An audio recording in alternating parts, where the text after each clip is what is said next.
Good morning and welcome to Family Fridays. I'm Pastor Phil.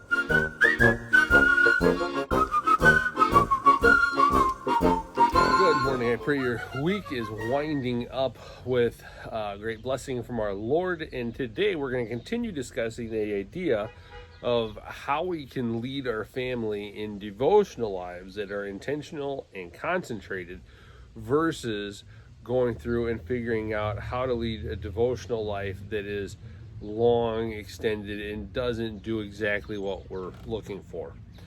Last week and the week before, we discussed the idea of how my family did devotions at the beginning of the school year, or through the school year rather, while we lived in the state of Arkansas. I was a pastor there.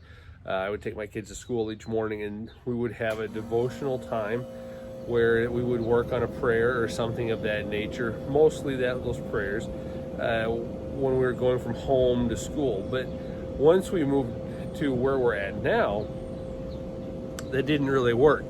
If I were to turn you this way just a couple degrees, you would see the school that my son goes to. And you would actually, if you could see through a couple trees, actually see the school my daughter goes to. So literally they are right next to the house. The one actually shares a yard with us. So driving to school no longer became a reasonable way by which we were going to be able to have that time in worship together. So something else had to be found. And what we found was mealtime.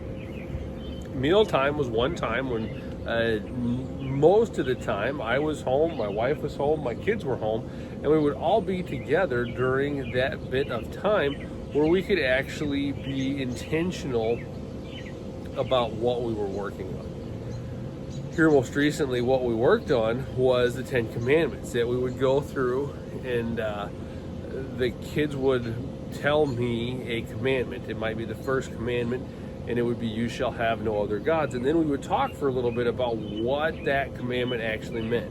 We never carried it real far because this was done right before dinner started. As everything is getting set and winding down and prepared to actually eat, we would sit down and we would have this discussion.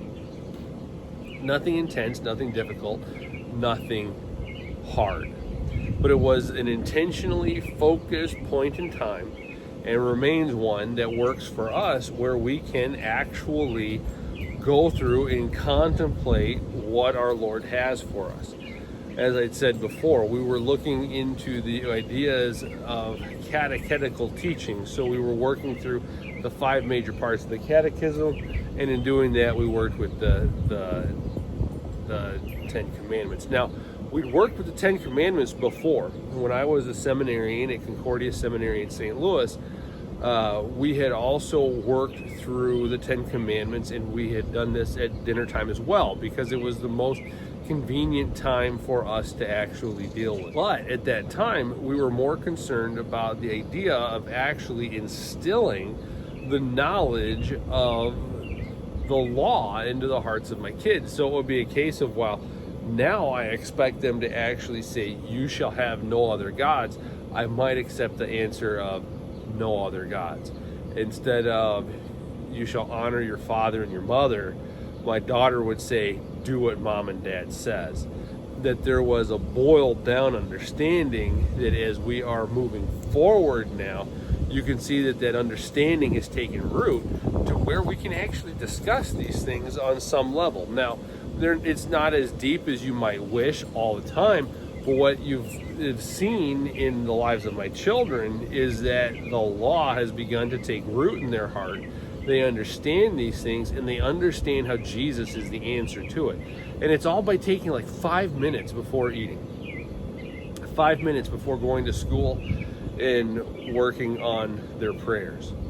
So what I would encourage you to do as we contemplate this is just to find that time and space inside of your own family where you are able to actually do this. Next week, I'm not going to be able to show you what this looked like because my kids are actually out of town. They're spending some time this summer with their grandparents. So it'd be somewhat difficult for me to actually get them to sit down at the table with me at home to go through and do this. So in a couple weeks, we'll be going through and and we'll work through that.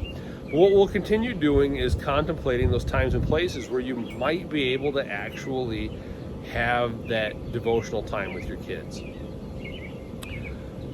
So that is the second place where my family has intentionally been willful in looking into the devotional life of our family.